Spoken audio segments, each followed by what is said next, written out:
문현동 지하에 일제 어뢰 공장이 존재하는 증거 11가지 2018년 7월 31일 화요일입니다. 김일성의 시사적중 시작합니다.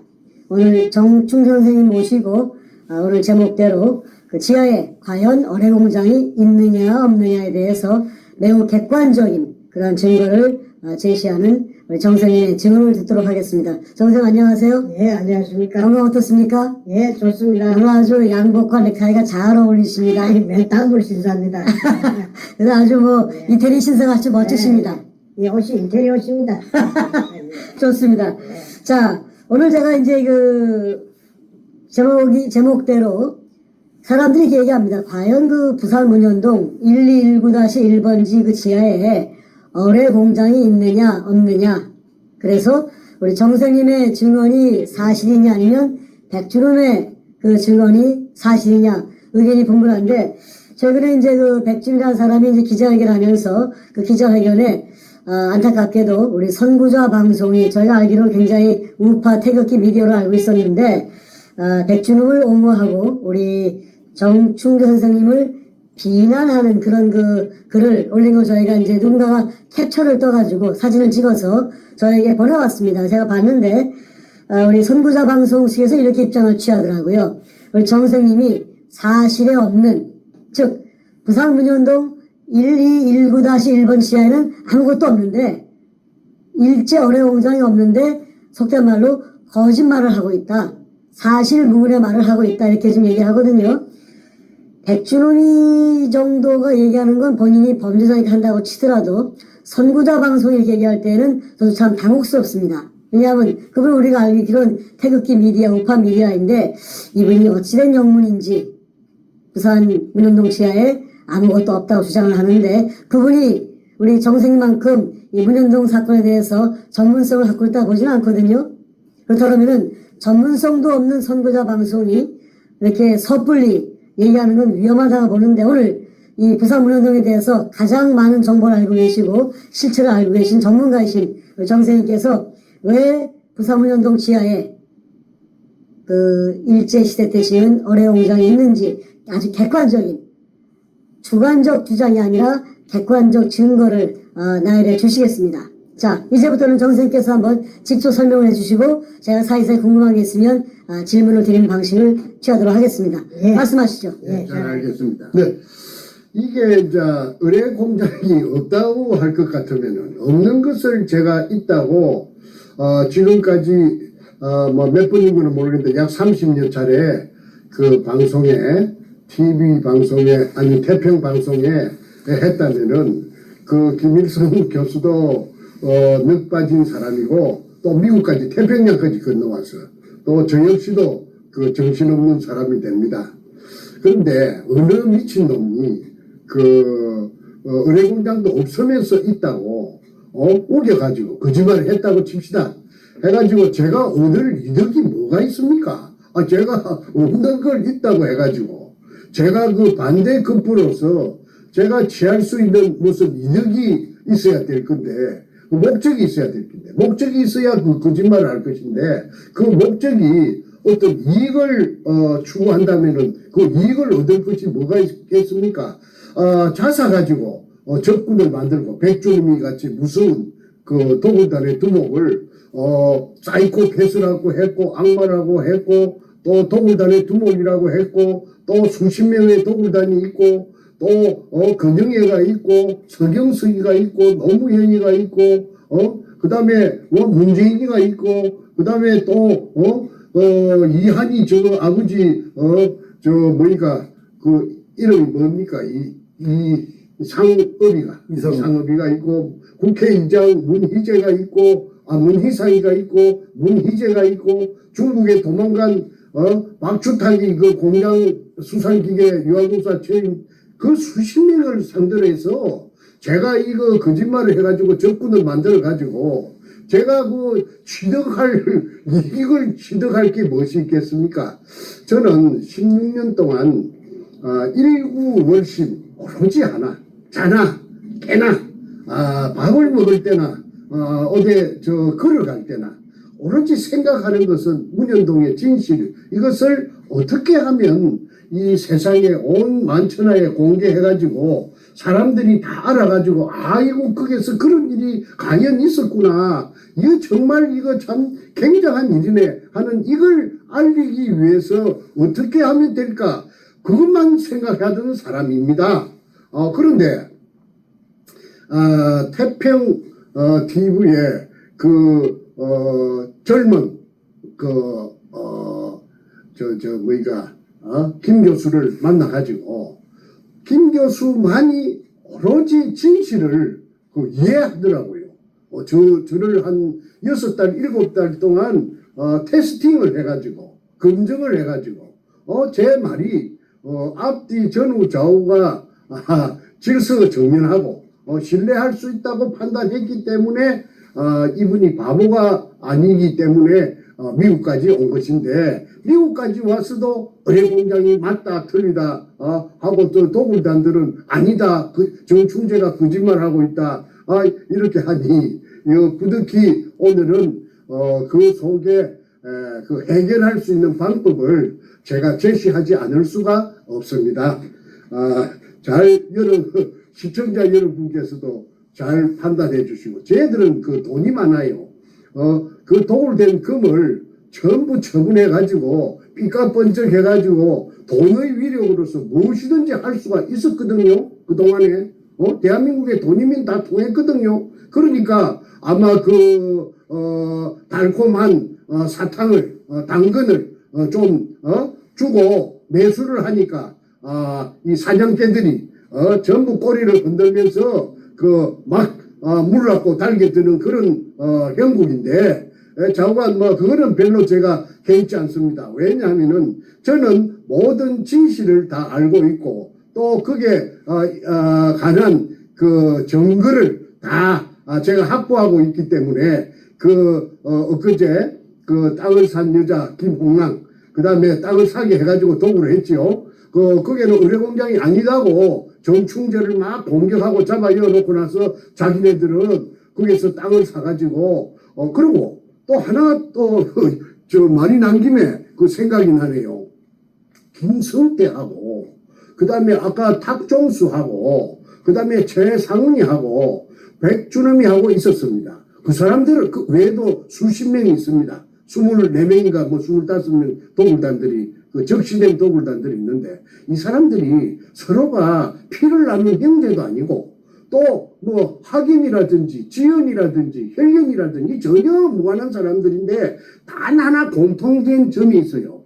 지금 16년 동안 똘똘 뭉치가지고 일사불란하게 두목 백준엄의 그 지시에 따라서 움직이는 것은 그 매개체가 접착을 할 수 있는 매개체가 문현동의 급입니다. 왜 그러냐면 이 들통나면은 그 애들은 다 죽습니다. 죽는 거나 마찬가지입니다.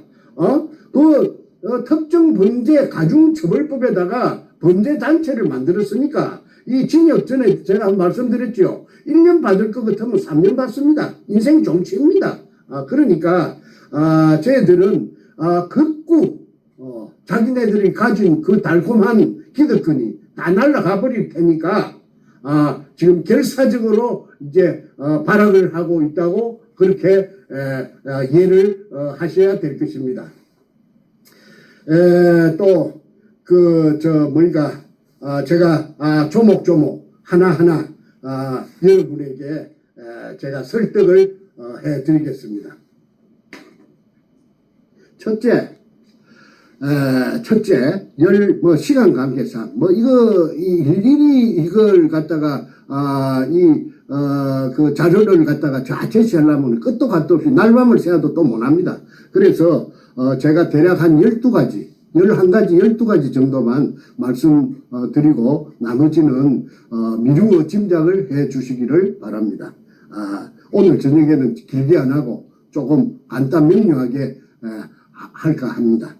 첫째, 2002년 3월 2일 문현동 1219-1번지에 꿈에서도 소원하던 구멍을 하나 뚫게 되었습니다. 수직구. 그 수직구를 그 규모가 직경이 60cm고 바위 안반청 16m를 뚫어서 지하에 숨어있는 일제 의뢰공장의 한 가닥을 뚫을 목적으로 그 기계가 설치되어 가지고 이렇게 굴착을 했습니다. 그날 하루에 그 완성을 했는데 오후 한 5시쯤에 밑에 지하에 숨어있던 수평굴이 지상으로부터서 연결되자 분수대 현상이 일어났다고 말씀드렸습니다.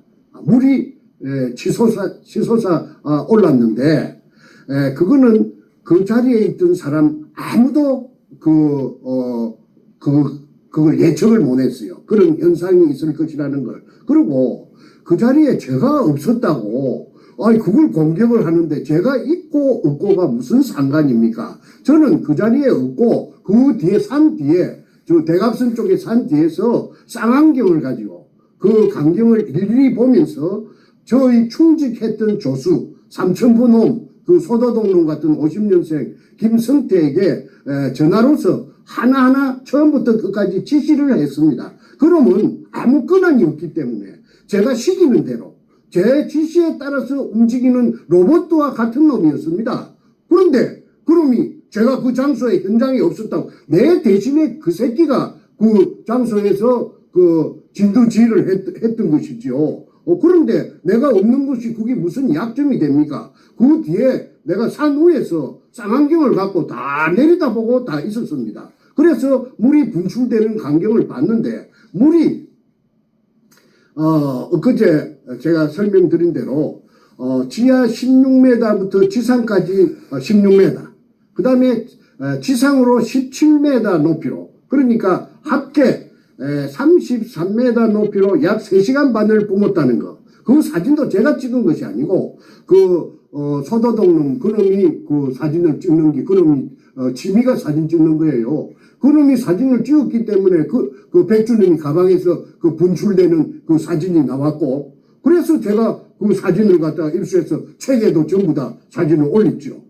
그래서 이 분수대 현상이 박충희 굴이냐 자기네들은 그 도굴단들은 박충희 굴이라고 시종일관 우기고 있지 않습니까? 그 박충희 굴이 아니라는 것을 나타내는 것이 그 분수대 현상의 그 사진입니다. 박충희 굴은 지하 18m에 길이가 지하로 땅속으로 18m 그 다음에 땅속에서 수평으로 넓이 1.5m 그 다음에 길이 22m를 갖습니다. 그래서 그런 작은 굴에서는 설령 지상으로부터 연결 통로가 뚫린다고 해도 수압이 없기 때문에 물이 한 방울도 올라오지 않는다고 수자원공사 진주 난강댐 사무소의 신경섭이라는 대리가 점거 그 공식을 가지고 설명을 했기 때문에 수압이 없으면 물이 분출될 수가 없습니다. 그러면은 3시간 반 동안 그 분출됐다는 사실은 뭘 의미하느냐 하면은 근처에 그 연결된 제가 뚫은 지하 16m의 수평굴 가 연결된 곳에 엄청난 저수 공간이 있고 그 저수 공간에 물이 꽉 들어차 제일드가 있다가 1945년 일본 군들이 철수하고 난 뒤로 물을 퍼내지 않으니까 물이 꽉 들어차 제해갖고 있다가 그게 구멍이 뚫리니까 그 수압을 견디지 못하고 뿜어서 올라가지고 나중에 저녁 한 12시쯤 돼가지고 지하 4m에서 수면이 고정되었습니다. 그러면 지하 4m에 수면이 고정되었다는 것은 연결되었다는 곳에 있는 큰 저수 공간, 즉 의뢰공장을 말합니다. 본 의뢰공장, 1공장. 그 속에 물도 똑같이 지하 4m하고 아마 같을 것이라고 봅니다. 왜? 물은 수평의 원리가 있기 때문에. 물이 제일 공평하지 않습니까? 그러니까 의뢰공장 속에 가득 차 있던 물이 다 뿜어져 나오고 요쪽에 제가 판 수직구와 똑같이 평행을 맞추기 위해서 그쪽 큰 의뢰공장이라 하는 그 공간, 리차드 로리스가 그 미국에서 기계를 갖고 와가지고 스탠퍼드 대학 교수 10명이, 결과가 일부 흘러나왔죠. 그때, 최소한 밑바닥에서, 천장까지가 17m. 그 다음에 벽과 벽 사이가 40m라고 했기 때문에 책에도 그렇게 써져가 있습니다. 그래서 그 의뢰공장이 있다는 증거가 바로 분수대 현상이다. 물이 뿜었다는 그 사실이 증명한다. 그래서 그거는 대단한 증거라고 제가 주장합니다. 저는 주장을 제 주관적으로 하는 것이 아니고 객관적으로 누구든지 인정할 수 있는 증거가 돼야지. 저 혼자만이 주장하는 증거, 그거는 증거로서 혈육이 없는 것입니다. 제가 그것 정도는 구분할 수 있는 능력이 있기 때문에 일본의 분수대 현상이라는 그걸 택했습니다. 그 다음에 두 번째, 시간 관계상 더 나열하지 않겠습니다. 하약 발파로 판 굴이다. 이 굴은 제가 뚫어서 찾은 굴은 그래서 그 하약으로 판 굴이라는 증거는 여러 전문가들이 인하대학교 교수 윤지선 씨라든지 그 다음에 광산협회 회장을 했던 진수웅 씨, 강업기술사, 마포구 도화동의 한자 엔지니어링, 지금은 연세가 많아서 살아 계시는가 모르겠습니다. 그분이 아주 애국자셨습니다. 돈도 받지 않고 내가 한국 사람인데 아니 내가 선조들은 유골이 있다 하는데 내가 돈 받으려고 하겠나 해서 부산까지 무료 출장을 가서 정의를 했습니다. 일제 의뢰공장의 한 가닥이라고 했습니다. 그 다음에 또 의뢰공장이라 하는 증거가 뭐냐면 물검사를 하면은 물검사를 제가 정릉에 있는 히스트에 제가 여러 차례 박수웅이라 하는 그분의 심부름으로 내가 정릉에 가면 공짜로 물을 그 당시에 검사해주는 팀이 있었습니다. 왜 그러냐면 의뢰공장에 진실을 찾는다고 하니까 그 사람들이 박사들이 우리 공동의 나라의 일인데 우리가 돈 받겠느냐 해서 저는 이제 물통에 물 들고 가서 심부름만 했습니다. 그게 보면은 18가지 중금속이 나옵니다.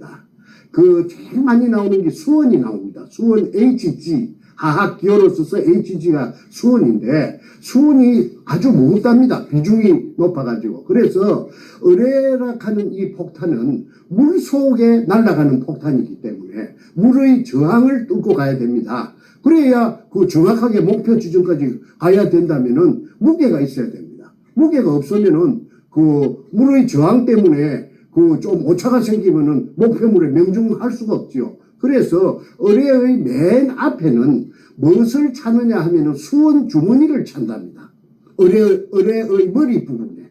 그래서 의뢰의 머리 부분에 수원을 차기 때문에 육상에서 공중을 뚫고 날아가는 폭탄에는 수원이 들어가지 않는다고 해요. 바다에서는 의뢰에만 수원이 들어간다고 합니다. 그러면은 수원이라는 게 맹독성인데 기체도 되고 액체도 되는데 이 수원이 중독돼 가지고 박수웅 씨의 인부 세 사람이 그래갖고 죽을 뻔 몰사 죽음을 할 뻔했다는 말을 제가 앞전에 방송에서 한번 말한 기억이 있습니다. 그래서 수원이 물속에 많은 분량인데 지금 제가 기억하건데 0.05 ppm이라고 내가 기억이 됩니다. 0.051인가?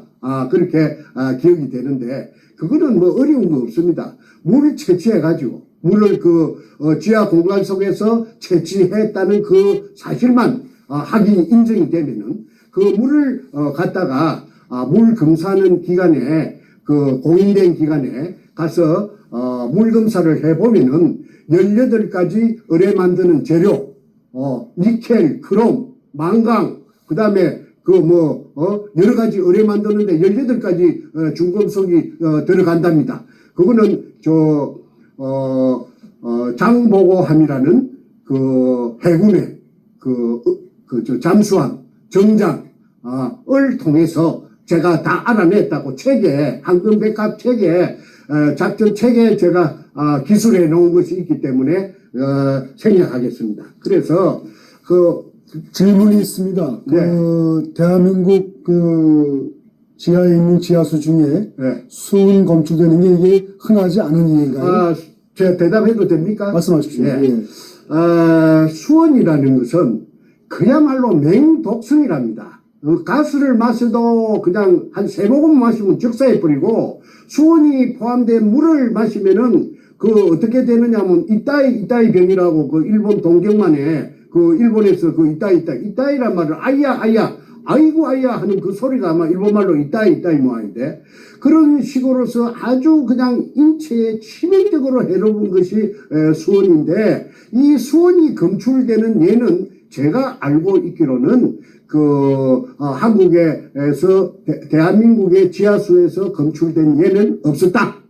그거는 확실합니다. 그거는 물 검사하는 전문가들한테 알아봐도 제 말이 틀림없다는 것을 알 수 있어요. 그게 만약에 한국의 국토 지하에서 수원이 나온다면은 사람들 다 죽지요. 그런데 부산 문현동 지하에 나오는 물은 수원이 이제 비로소 제가 공개하는데 엄청난 양이 굉장히 진한 양이 포함되어 있다고 봅니다. 그 다음에 그러니까 구분하는 거는 간단합니다. 공인된 사람들이 전부 다 모여가지고 진상 규명위원회도 좋고 조사위원회도 좋고 전문가들이 해가지고 그 밑에서 물 채취하면 됩니다. 물 채취해가지고 딴 데서 수돗물 받아온 그 물 말고 그쪽에서 지하에서 나왔다고 인정되는 물 받아가지고 한 통 받아가지고 5리터 6리터 받아가지고 부산 쪽에 말고 공인된 기관에 그거는 공개하면 안 됩니다. 그거는 미리 말하면 안 됩니다. 짜고 할 수가 있으니까. 그러니까 봉을 해가지고 물을 뚜껑을 봉을 해가지고 그 당시에 적석에서 짝짝꿍 될 틈이 없이 공인된 기관에 보내면은 수원이 있다 없다는 당장의 리트마스 시험지 같은 것을 하면은 당장에 알 수 있다고 합디다. 그런데 나머지 자세한 의뢰 만드는 재료 18가지 수원을 포함해서 그거는 한 며칠 걸려야 되겠죠. 그러면은 공인된 기관에서 장이 직인을 찍어가지고 나온 그걸 틀림없는 겁니다. 그러면 판가름 나버립니다. 의뢰 공장이다 아니다 나버립니다.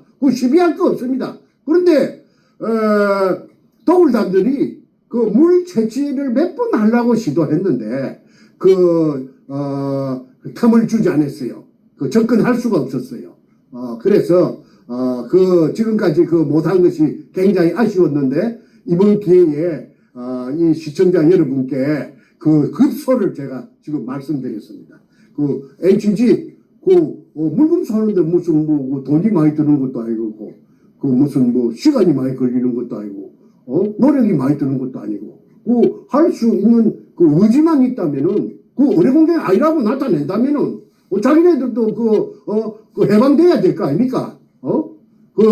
덤터기 썼다고 억울하다고 하니까 공인된 물을 갖다가 5kg, 5리터, 6리터만 채취할 수 있도록 해주면 돼요. 그러면은 하루 이틀 새에 당장 답이 나옵니다. 자, 그 다음에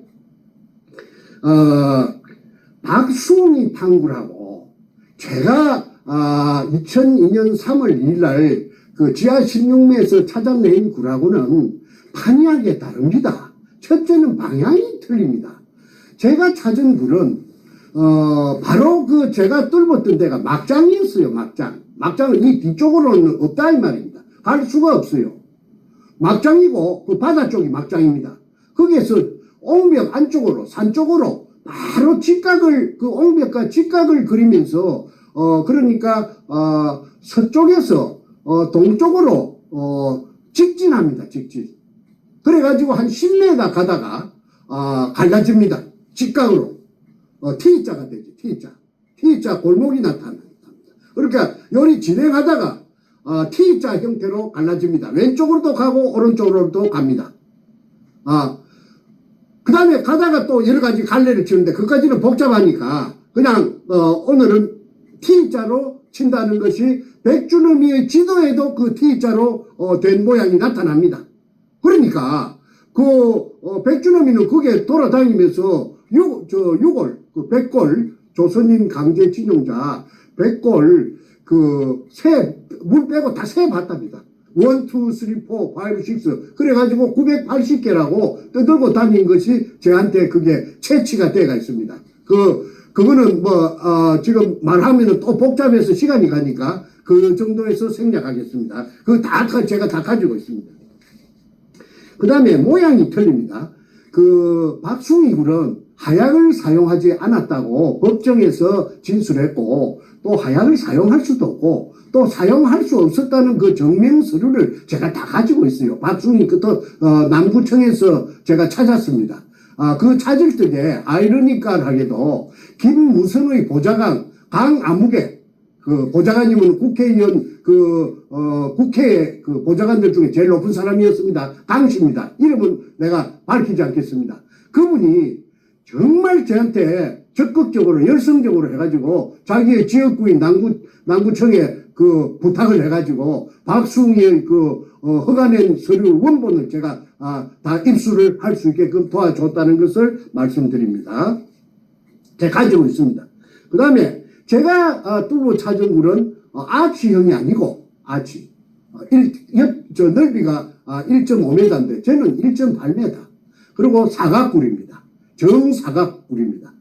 가로가 1.8m, 세로가 1.8m 사각굴입니다. 그런데 육군사관학교 아까 단약고 담당이라든지 지하굴 전문가들을 다 알아봤더니 군대에서는 통로라든지 또는 창고 보관할 적에 무슨 중요한 물건 같은 것을 보관할 적에 항상 이 사이즈를 쓴다고 했죠. 그 다음에 전에 엊그제 내가 말씀드렸죠. 내셔널 지오그래픽에서 금 같은 것을 숨길 때는 꼭 이 사이즈를 쓴다. 왜냐? 지각 변동이나 지진이 나도 절대 굴의 형태가 허물어지거나 변형되지 않는다고 해서 이 사이즈를 쓴다고 말했는데 백주님이 만든 의뢰공장 도면에 보면은 문현동 의뢰공장 도면에 보면은 당장 저와 똑같은 제가 찾은 굴 아까 10m 가면 T자로 갈라진다고 했죠. 10m 가면 T자로 갈라지는 10m 굴이 당장 3개인가 4개인가 보입니다.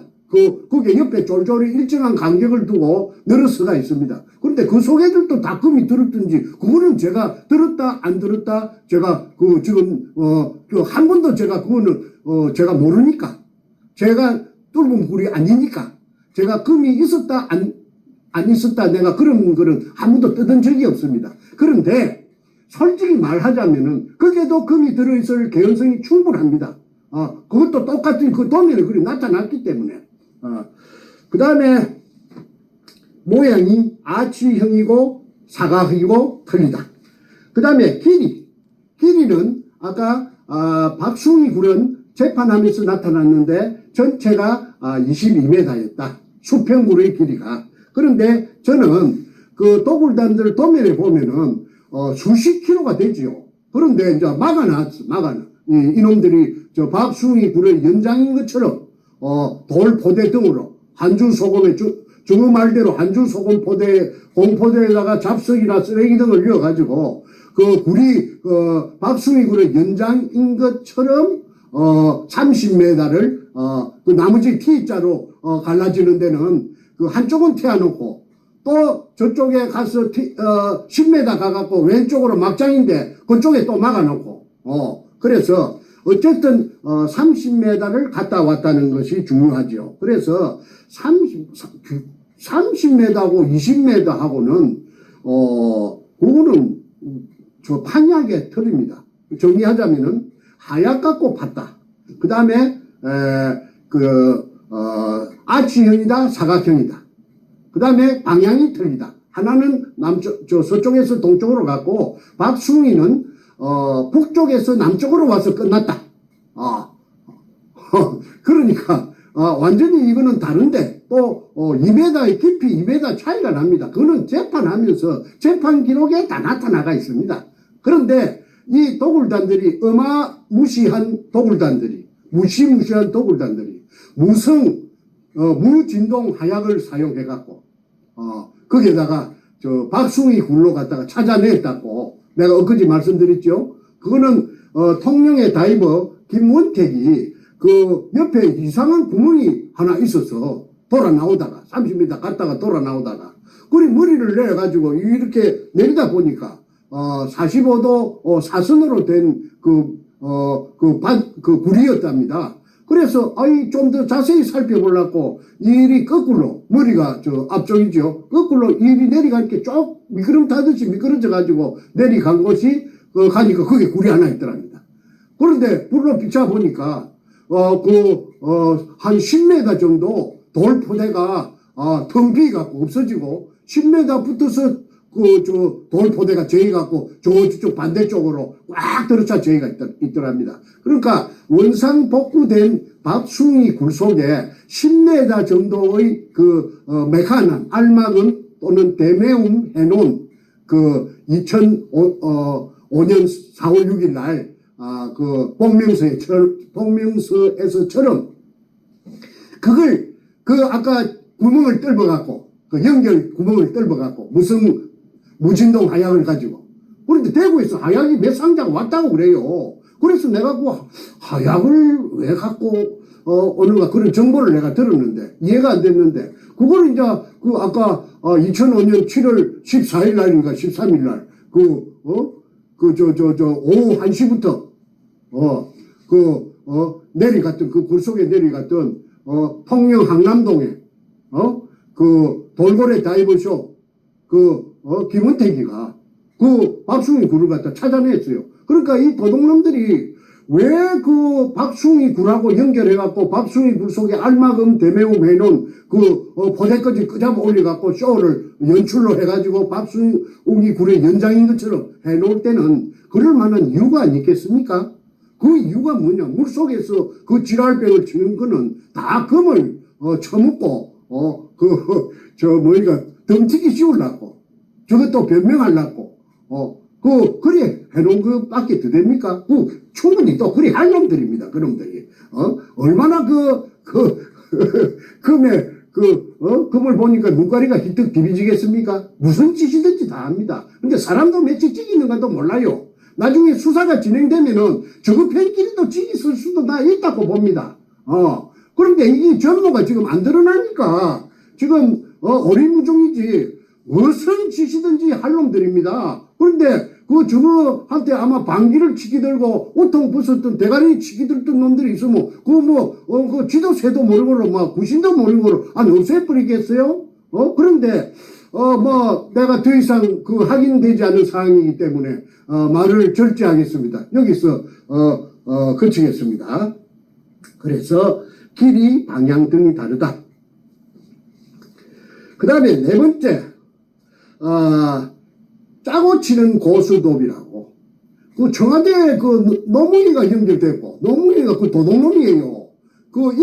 김해 임업시험장에, 묘목장에 들어가서, 단감나무를 갖다가 100줄을 훔쳐갖고, 저거 세이 녹음평이하고. 그래갖고, 저거 집에 뒷산에다가 가수원을 김해 진영님은 단감 아닙니까? 단감 가수원을 조성한 놈이, 노무이 새끼예요. 그 새끼가 자랑처럼 시부리서 말이 돌고 돌아서 내가 지금 내 이야기한 건 공개된 이야기입니다. 다 여러분 인터넷에 찾아보세요. 나는 헛소리하고 카드라는 안 합니다. 내가 왜 카드라는 내가 안 하느냐 하면은 나는 글로 써갖고 묵고 살던 작가입니다. 논픽션 작가입니다. 작가가 카드라 하면은 작가는 글 쓰는 생명을 잊어버려요. 책임 못 지는 말은 안 해요. 그래서 이제 계속하겠습니다. 판결문에 박숭이 굴로 사기쳤다고 덮어 씌웠습니다. 이 사람 참 피를 토할 일 아닙니까? 전부 다 판사 놈들을 갖다가 그 위에 청와대에 그 당시에 뭐 민정사회수석인가 민정수석인가 하던 가짜 대통령 문과가 문과가 조정을 해갖고 그래가지고 박숭이 굴이라고 근처에 찾아가다가 의뢰공장 찾아가다가 실패한 굴 그래갖고 쟤를 감옥살이 44개월 징역 살렸어요.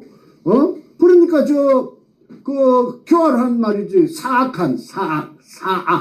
이제 사악이란 말을 오늘 처음 썼습니다. 삿될 사자. 그러니까 가짜라 이 말, 악마라 이 말이죠. 사악한 백주름이가 얼마나 신이 났겠습니까? 아이고 뭐 가짜가 막 대통령이 돼가지고 말이지 노가하고 문가하고 춤을 추니까 얼마나 힘이 나고 말이지 얼마나 재미가 있었겠어요. 그러면 산더미같이 있지. 이러니까 저를 집에 보낼 때 얼마나 꼬시고 그런데 차라리 그때 죽였어야 돼요. 감옥에서 병사로 위장하든지 그냥 해갖고 죽였어야 지금 이런 지옥을 맛보지 않을 것입니다. 그런데 제가 명이 길어서 안 죽었습니다. 그래 지금 살아갖고 있기 때문에 제가 이렇게 폭로하는 것입니다. 제가 여기서 한마디 드릴까요? 네. 우리 정 선생님의 그 방송을 보시는 수많은 우리 국민들이 네. 정 선생님께서 살아온 인생을 보면은 분명히 이미 죽임을 당해도 몇 번을 죽임 당할 분인데 지금도 살아있으면 첫 번째는 이 대한민국의 위기 상황에 문재인을 끌어내리는 결정적 증인으로서 활동하기 위해서 살아남으심이고 두 번째 정 선생님 본인도 정말 지혜롭게 본인을 잘 보호하셨고 또 마지막으로 우리 또 하나님 믿는 신앙인들은 하나님께서 정 선생님 보호하셔서 대한민국 구하는 귀한 일에 쓰임받으시는 분이라고 이렇게 코멘트를 하십니다. 예, 그리 됐으면 좋겠습니다. 근데 저는 제가 그렇게 자만이 높은 사람도 아니겠고 제가 쟤는 낮은 언덕인가 높은 산인가 강인가 바다인가도 모르고 제가 이렇게 살아온 것이 그냥 현재에 이르는 겁니다. 감사합니다. 이제 또 다시 시작하겠습니다. 네, 다음 부분 말씀해 주시죠. 예. 그래서 제 이 억울함이 뒤늦게 부산대학교 철학과 교수를 33년 하다가 노무현이 가족에게 정확하게 말해서 그 아들에게 또는 노무현이 누나의 사이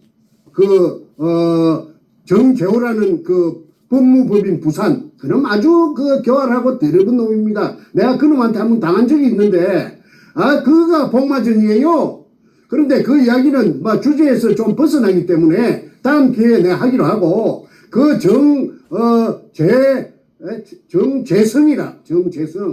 정재성이라 하는 그 교활한 아주 또 미꾸라지 같이 생긴 변호사 호로 새끼 언젠가는 그놈의 새끼 내한테 한번 걸렸으면은 내가 그때 그 새끼한테 당한 치욕을 내가 한번 갚아줄 겁니다. 그래서 그 새끼하고 노락하는 노무현 새끼하고 같이 짝짝꿍을 해가지고 부산대학교 철학과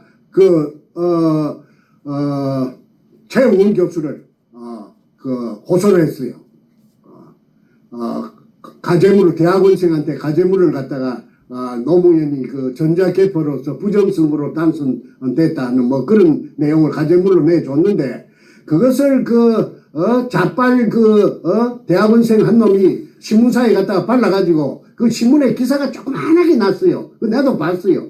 그런데 그것 때문에 징역 6개월에 집행유예 몇 년 받은 것이 부산대학 교수가 공무원이니까 그게 반영이 된 거 아닙니까? 33년 동안 학자적인 직업을 쉽게 말해 그만 교수 밥통을 그만 날라가 버린 겁니다. 그래서 최우원 교수가 아스팔트로 내몰린 거 아닙니까? 최우원 교수가 그 책을 읽어보니까 황금 백합작전 책을 내가 한 권 줬는데 읽어보니까 기가 안 차니까 남구청에 민원실에 자기 발로 찾아가서 그 박숭이 굴에 대해서 남은 근거가 뭐 있는 서류가 뭐 좀 남은 게 있는가 한번 찾아주시오 했더니 그 담당 창구 직원이 컴퓨터를 다다닥 두드리니까 여기 있네요. 그것을 찾아낸 게 복명서입니다. 그 복명서에는 그 사진하고 사진 2장하고 박숭이 굴 없어졌다는 언제 없어졌는가? 2005년 4월 6일 날 알마금 대매움. 그것을 내가 알마금 대매움이라는 문자를 내가 배웠어요. 굴 속을 텅 비게 놔주는 게 아니고 알로 막는다. 알로 막는다. 그게 알마금 팠던 군형을 다시 메운다. 해서 대매움. 그래서 뻥 뚫린 채 놔두는 것이 아니고 그렇게 착착 흙이나 돌로서 알로 막아가지고 그 빈 공간이 없도록 그렇게 해서 원상복구를 한다는 말입니다. 그 원상복구가 되었다는 증명서가 바로 복명서입니다.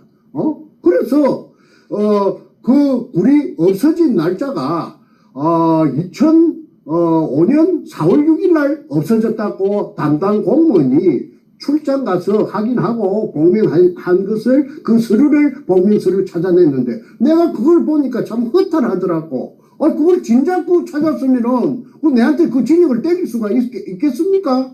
없는 굴에 없어진 굴에는 공간이 없다 이 말입니다. 공간이 전혀 없는 굴에 가지고 무슨 일본 굴이니 뭐 사기를 치니 그게 가당한 일입니까? 그러니까 정작 없어진 굴로 가지고 내한테 똥바가지를 덮어 씌운 겁니다. 박숭이 굴은 없어졌는데 내가 몰랐지요. 나는 그런 걸 내가 너무 굴이 박숭이 굴에 내가 일단은 전에 투자는 좀 했지만은 그쪽하고는 끝이 났기 때문에 내가 관심이 있겠습니까? 그런데 그 근처에 공교롭게도 그 근처에 그 와가지고 있던 박숭이 굴이를 핑계거리로 삼아가지고 나를 바로 딸딸딸 말아버린 겁니다. 그런데 그 말아도 어느 정도는 그 돼야 될지 생으로 그냥 날로 그만 사시미를 친 겁니다. 이거 절 모르고 사시미 당한 겁니다. 내가 그래가지고 44개월이라는 긴 기간 동안에 감옥 속에서 눈물을 흘렸죠요. 그런데 저놈들은 김홍란이를 시켜가지고 땅을 사가지고 그러니까 아무래도 불안하니까 금이 산더미같이 있으니까 그 졸물들이 금이 한 가방이나 두 가방이면 얼른 그냥 팔아먹고 숨기고 어디 들고 튀어서 그만 어디 가서 잘 먹고 잘 살 낀데 아이고 이 산더미 같은 금이 있으니까 자기네들끼리도 야 이거 너무나 이거 벅차지요. 이거 야 큰일 났다. 참새가 쌀 한 가마에 먹을 수 없거든요. 쌀 한 톨 먹으면 배가 부를 건데 한 가마에를 어떻게 먹어요? 그런 격입니다. 그러니까 그 방앗간 쌀 창고를 통째로 그냥 참새들이 차지한 꼴입니다. 그러니까 자기네들이 아무래도 뒤에 후환이 겁이 나고 들통이 날 우려가 심하니까 그때 양아치 참여정부 청와대하고 접목이 된 겁니다. 그때 접목이 된 그 사안이 잘 정난하게 나타난 것이 A4 용지 404쪽짜리 탐사 일기라고 그 404쪽짜리에 그 김성태가 썼어요. 그 소다동 그놈이 워드를 쳐가지고 컴퓨터를 가지고 거기에 보면 다 나타납니다. 그거 내가 하나하나 내가 앞으로 다 공개할 거예요. 거기에 등장인물이 전부 실명입니다. 실명. 그거 가가입니다. 그래서 이게 끝끝내 오리발을 내는 것이 이제 저거는 말을 바꾸면 안 되니까 죽어도 감옥으로 쳐 들어가더라고 해도 박숭이 굴이라고 우기겠지요. 그런데 미안하지만은 제가 두목 백주름이 가방을 내가 2번 틀었다고 내가 자랑처럼 문장처럼 내가 이야기했지요. 별거 다 있기 때문에 그거 빠져나갈 수가 없어요. 올무에서 올무에서 어떻게 빠집니까? 그거 명확한 쥐가 만들어 놓은 자가당차 문자를 써서 죄송합니다. 자가당차 쥐 그물에 쥐가 파놓은 함정에 그놈이 직접 쥐가 빠져버렸어요. 못 빠져나가요.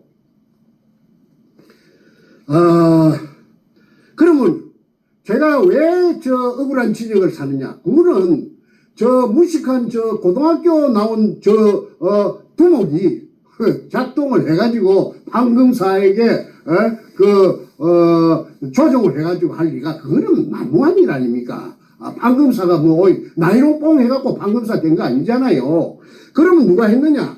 그때 청와대가 참여정부의 청와대가 작동했다. 그 중에 그 한 부분이 김영종이라는 그 신촌래기 그 당시에 그 검사와의 대화의 밤에 김영종이가 노무현에게 그 질문이 있습니다. 해가지고 그 왜 당선자께서는 뭐 당선자인가 후보자인가 대통령 후보자가 대통령 그 아직 임명식을 안 했으니까 취임식을 안 했으니까 왜 저 부산 동부지청에 전화를 걸었습니까?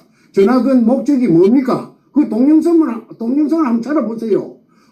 방황을 해가지고 우물우물 하는 것이 노무이 하는 것이 바로 나타나지 않습니까? 이리 되면 할 말이 없으니까 막가자는 거지요. 하면서 그러면서 하는 말이 이거 제가 그 어떤 아는 지인에게 그 사람의 말을 한번 들어보라고 들어봐 달라고 부탁을 했는데 그거는 별로 사건에 영향을 끼치지는 않았을 겁니다. 그런 말도 안 되는 세상으로는 애기한테도 안 통하는 말을 갖다가 하는 것이 그 동영상이 나타납니다. 그게 바로 그 당시에 내가 수사받을 적에 2005년도에 그 오청에서 서범주이라고 하는 그 대구 놈한테 고려대학 나오고 검사된 놈 그 뚱띵이 그 놈한테 새파란 전문에 우리 집에 그 아들보다 나이 어린 놈한테 서범준입니다. 서범준 지금 판사랍니다. 그런데 이 서범준이라는 이 자를 지휘했던 검사가 옆방에 그 뇌물검사 조이파리한테 20억인가 30억 받아먹었고 그 감옥 징역 7년 받아갖고 지금 뜨고 있어요. 그 뇌물검사라고 하면 인터넷 치면 다 나옵니다. 김광준이가 이 사건을 바로 진두지휘를 해가지고 부산 문현동에 대해서 지금까지 못질을 한 그 대단한 그 일을 한 놈입니다. 김광준, 서범준. 어찌된 판인지 전부 준자가 내한테 바로 해코지를 해가지고 나를 이 지경을 만들었어요. 백준흠, 준자. 준자하고 종자하고. 그리고 군대는 제일 많은 게 해병대라. 내가 무슨 해병대 억하심정이 있겠어요? 내 셋째 동생도 해병대 나왔고, 내 사위놈도 해병대 나왔고, 한데 해병대가 내하고 무슨 억하심정이 있는데, 그런데 전부 해병대라. 어찌된 파인지. 그 다음에 고등학교는 전부 다 경남고등학교라. 그 다음에 이제 제일 많은 게, 그 다음에 또 대학은 뭐냐면 서울대학이라. 이 어이가 없어요.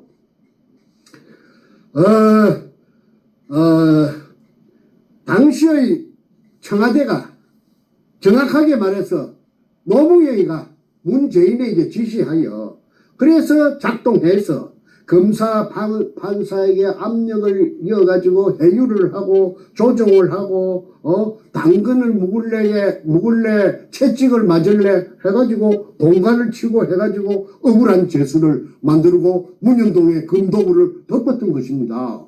근데 제가 아무리 제 개인이 힘이 없는데 제가 그 동서남북에 외치면은 외칠 수도 없어요. 이거는 왜 그러냐면 이거는 그 사람들의 그 통상적인 범주에 속하지 않기 때문에 이걸 이야기하면 또라이락 합니다. 정신병자라고 합니다. 진짜로. 그리고 또 그 사람의 제가 말을 하려하는 그 사람의 정체를 제가 모르지 않아요. 그 사람이 노무현이 패글인지 문재인이 패글인지 문재인이하고 선이 닿았는지 내가 모르기 때문에 이 말을 언급할 수도 없습니다. 그러니까 전전긍긍이죠. 그래서 억울한 죄수를 만들었고 이 백주름이 일당들은 희낙낙 이 천지가 전부 저거 거지 지 거지 아이고, 뭐, 이런 일이 어디 있나. 아이, 살다 본게네. 쇠가 빠진 10년 세월에 찾아놓으니까 말이지. 그래서 내가 항상 노인과 바다, 외민회의가 쓴 소설이 내가 항상 내 머릿속에, 그려져 되더라고. 왜 그러냐면, 바다에 나가서 낚시를 큐바, 하바나가, 노인의, 본부지요. 그래서 작은 배를 타고 바다에 낚시를 나갔는데, 그냥 배보다 더 큰 새치락하는 고기를 낚았잖아요. 사투 끝에, 천신만고 끝에. 그리 낚아가지고, 들어오는데, 이 상어들이 상어들이 나타나고, 이 상어들이 그 고기 살을 다 뜯어 먹어버렸어요. 그래갖고 이제 아바나 항구에 돌아왔을 때는 빽다구만. 근데 빽다구가 얼마나 크든지 간에 사람들이 보고 놀래지요. 그런데 생선은 상어들이 뜯어 먹으면은 똥이 됩니다. 생선 똥이 되고 생선이 밥이 되지만은 이 검은 삶아 먹는 것도 아니었고 고구마처럼 쪄가지고 먹는 것도 아니었고 생선처럼 튀겨 먹는 것도 아닙니다. 어딘가에 있습니다. 문현동 검은 그거는 조사해보면은요 저 독울단 백주름이 잡아다가 거꾸로 달아매 놓고 한국의 수사 기술은 아주 발달했대요. 추적 들어가면요 못 빠져요. 빠질 수가 없어요. 증거가 명백한데. 그 다음에 또 한 가지 있습니다. 이 사건은 특수사건이라고 내가 생전 처음 들었어요. 내가 들은 사람은 내가 공개하지 않겠습니다. 그 사람은 현역이기 때문에. 정 선생님, 걱정도 하지 마세요. 이거는 특수사건이기 때문에 시효가 없습니다. 시효가 소멸되지 않는다고 해요. 왜 특수사건이냐 했더니, 이게 국가를 들었다가 놨다가 몇 개도 들었다가 놨다가 국가도 사버릴 수가 있는데 이게 특수사건이 아닙니까? 그래서 특수사건이 있다는 걸 제가 처음 들었기 때문에 제 얼굴에 하색도 이리 좋고 제가 흔들리지 않아요. 왜? 아직까지 제가 잔물이 덜 빠졌구나. 내가 아직까지 앞전에 내가 알게 모르게 지은 죄가 있다면은 그 죄를 씻어야 내가 그러니까 연단이 되겠구나. 단련이 되겠구나. 그래서 내가 참고 견딜 수가 있었지. 아이고, 내 금이 저놈들이 다 빨아먹었다면 내 병이 나갖고 심장이 터져 죽었겠죠. 자, 그래서 결론은 원상복구되어서 알마금 대매운되어 없어진 굴로 가지고 사기쳤다는 것은 굉장한 아이러니입니다. 이거는 대한민국 사법부가 얼마나 썩었는지, 또 검찰이 얼마나 썩었는지, 얼마나 개판인지, 이게 나타나는 바로 바로메타가 문현동의 금도굴 사건입니다. 만약에 문현동의 금도굴 사건이 제가 주장하는 대로 클로즈업 되면은, 햇빛 속에 클로즈업 되면 나타나면은, 대한민국에 있는 검찰 개혁, 그야말로 물갈이 청소, 그 다음에 사법부 전부 다 물갈이 하는데 큰 기폭제가 될 것입니다. 썩었어. 그런데 이대로 가다가는 자꾸 억울한 사람만 나와요. 김일성이 장학생들 다 잘라내야 되지요.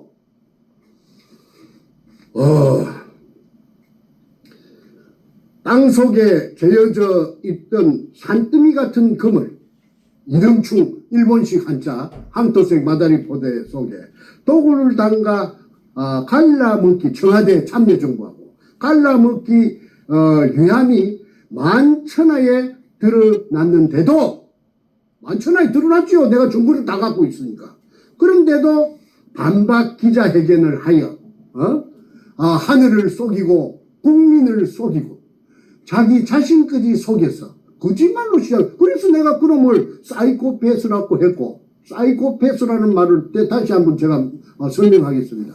도덕적 불감증, 어떤 것이 옳고 어떤 것이 선하고 어떤 것이 악한 걸 구분 못하는 놈이 백주름이 그놈이에요. 그래서 사이코패스라고 했지. 괜히 제가 악담하기 위해서 국민들한테 모함하기 위해서 한 말이 아닙니다. 그러면 선과 악을 구분 못하고 지가 하면은 선한 것이고 남의 상대가 하는 것은 전부 악이고 자기의 적군은. 그래서 내로남불이라고 제가 말씀드렸죠.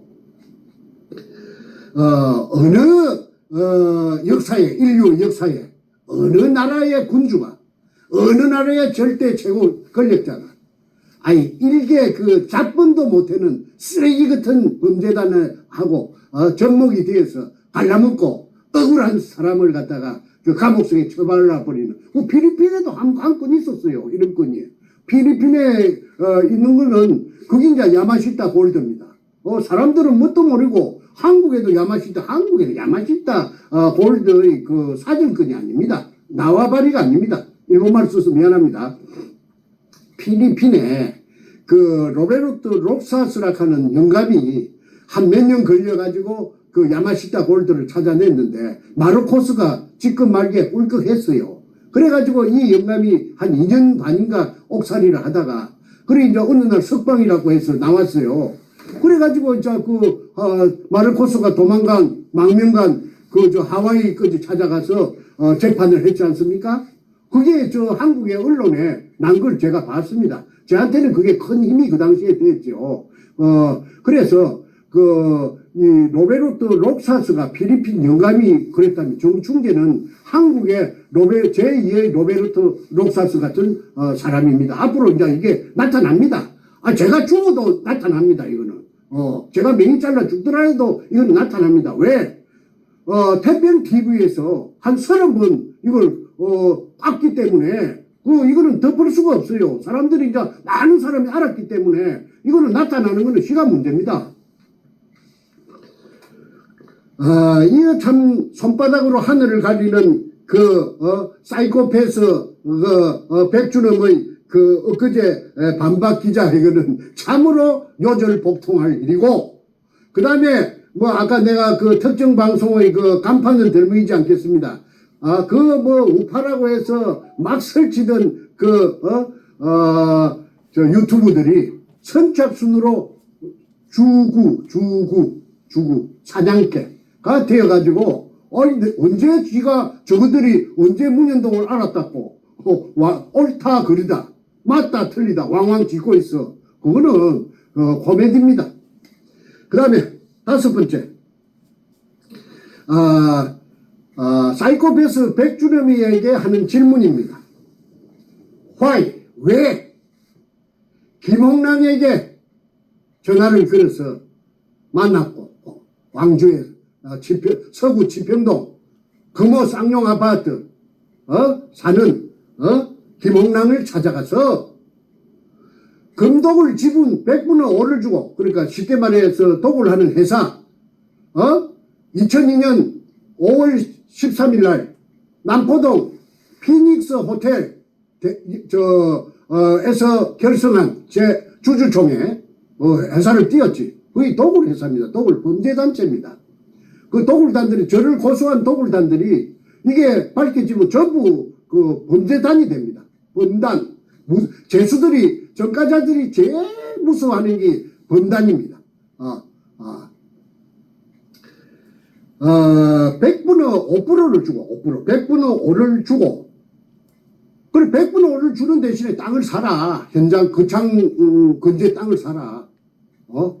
그래서, 김홍남이 100분의 5를 주고 땅을 사고, 또 조건이 2달이 있다가, 그로부터, 그러니까 2002년 4월 29일 날, 공정계약을 하고, 매매 공정계약을 하고, 땅을 사고, 그 다음에, 백준엄 을이고, 김홍남 갑이고, 갑과 을 사이에 약속을 한 것이에요. 4월 29일, 5월 29일, 6월 29일, 7월 며칠 날, 7월 28일인가? 7월 28일? 2달인가 3달 만에, 산 돈에, 땅값을 준 돈에 곱하기 2를 해가지고, 갑절로, 준다. 김홍남이 준다. 그 다음에, 땅을 산 대가가 100분의 5다. 그러니까, 김홍남은 꼭 묻고, 알 묻고, 도랑치고, 가재 잡고, 금독을 지금 100분의 5도 묻고, 땅값도 예를 들어서 10억을 줬다 하면은, 3달 만에 또 10억을 버려갖고 20억을 합계, 원래 땅 살 때 10억하고, 또 보태기, 10억, 그렇게 고스란히 앉았어. 이래서 김홍라이가 오색 떡을 저 벤츠 자동차에다가 싣고 가서 인부들 라현철이를 비롯해서 막 인부들이 그 떡을 묻고 큰 굴 찾았다고 난리를 춤을 치고 난리를 지었다는 것이 그 일기장속에 고스란히 나타나가 있습니다. 참 영화가 되면은 여러분 재미있겠죠? 그거는 문가가 잘 쓰는 어투를 한번 흉내내 봤습니다. 김홍랑이라는 사람, 땅을 산 사람, 경기도 광주 아파트에 살고 있던 사람이, 경기도가 아니고 저 전라도 광주, 죄송합니다. 전라도 광주에 지평동 살던 사람이, 뜬금없이, 부산 민원에 나타나서 땅을 산 것이 앞뒤가 안 맞지 않습니까? 그러니까 전라도 광주 여자라고 해가지고 부산에 땅을 사지 말란 법은 없지요. 우리 한국에. 그런데 그 법이 없었다면은 그 여자가 굳이 후미진 그곳에 백주름이 말을 듣고 땅을 살 리가 만무하죠. 김홍랑의 개인적인 신분을 파악해 보니까 그 죽은 김대중이의 기공사 안마해주는 거죠. 기공사가 아마도 김대중이 아니고 김대중이 각시 늙은 할망구 이휘호. 이휘호의 기공사. 그렇지 이휘호의 기공사. 그렇지. 그러면 김대중, 이휘호, 노무현, 문재인은 다 한 통속 아닙니까? 서로가 아는 사이 아니겠어요? 그래서 이제 내가 이제 요즘 와서 내가 초점이 흐트러질까 싶어서 김대중이를 내가 그자마 였지 않았는데 그런 말을 갖다가 내가 혼자 생각을 많이 했어요. 무슨 말인고 하니 김홍랑이가 여성 담당 비서관으로 김기영이라는 서울경찰청 차장을 대동하고 한보시켜가지고 문현동 현장에 고사 지낼 때 온 날짜가 2002년 5월 28일이라고 봅니다. 그러면 2002년 5월 28일 같으면은 뭐냐면 김대중이가 아직 권좌에 있을 때다. 그럼 김대중이 아까 말한 그 여자 신필규가 여성 담당 비서관인데, 그렇죠. 이 여자가 김대중이 청와대에 말하자면은 소속이다. 그러면은 어떤 관계가 성립되느냐면은 이 무시무시한 금이 재여 있다는 걸 신필규가 보고 갔거든. 그날 와서 고사 지내는 거 다 하고 자동 로봇가 들어가서 불로 써가지고 물속에 금 포대가 저희가 있는 장면을 봤다는 것이 일기장에 다 있잖아요. 묘사가 돼가 있고, 그 다음에 엊그제 보물을 쫓는 사람들, 부산항 문현동 잠수함 기지, 거기에도 다 나타나가 있어요. 그래서 내가 시청자들을 상대로 낭독했던 것이죠. 그러면은 거기 김대중이한테도 보고가 됐으면은 노무현만 울컥 잡순 게 아니고 김대중이하고 갈라먹었다는 이론이 성립합니다. 그래서 이게 이제 노무현을 이제 조사를 하면은 노무현 청와대 참여정부 청와대를 수사를 하면은 내가 거기 흘러갔으면 그런 게 전부 다 나타나겠죠. 그런데 저는 사실은 김대중이하고 노무현이하고 짝짝꿍이 됐다. 왜? 노무현을 대통령으로 만들어준 사람이 정치적인 자기 스승이고 아버지가 김대중이기 때문에 김대중이한테 갈라먹어야 똥창이 페널티 것이기 때문에 덜 불안할 것이기 때문에 갈라먹었다. 그렇게 저는 봅니다. 그 다음에 계속해도 되죠? 예, 말씀하십시오. 예. 계속하십시오. 그 다음에 6번째. 저 100분의 5를 주고 현장 땅을 시가의 3배쯤에 사도록 했나? 금이 없는데, 정충재 박숭이 굴을 찾아가지고 사기치는데, 그럼 니 같은 백리시 같은 놈이 그것도 모르고 땅을 사도록 했어? 그리고 금을 끄잡아 올리는 수직상하 운반용 성강기를 갖다가 8월 말에 왜 현장에 널브러져가 있었어? 사진 찍게 했어. 그 다음에 왜 수직구 안에다가 직경 15cm짜리 길이 1.5m 양수용 쇠 파이프를 3개나 장애물로 박아놨어. 그 다음에 너가 입으로 말했지? 30kg 되는 쇳덩어리를 갖다가 저 물속에 장애물로 설치해놨지. 그런데 쓰레기가 있고 보르코 쪼가리가 있고 박숭이 실패한 금 찾아가다가 보물 찾아가다 실패한 구레 그런 걸 설치하고 정충제가 들어올 수 없도록 그렇게 4중 5중으로 그 식은 장치 그 장애물을 설치해 놓을 수 있나? 그거는 앞뒤가 맞지 않는다. 거짓말을 위한 거짓말이다. 그거는 여러 시청자 여러분들께서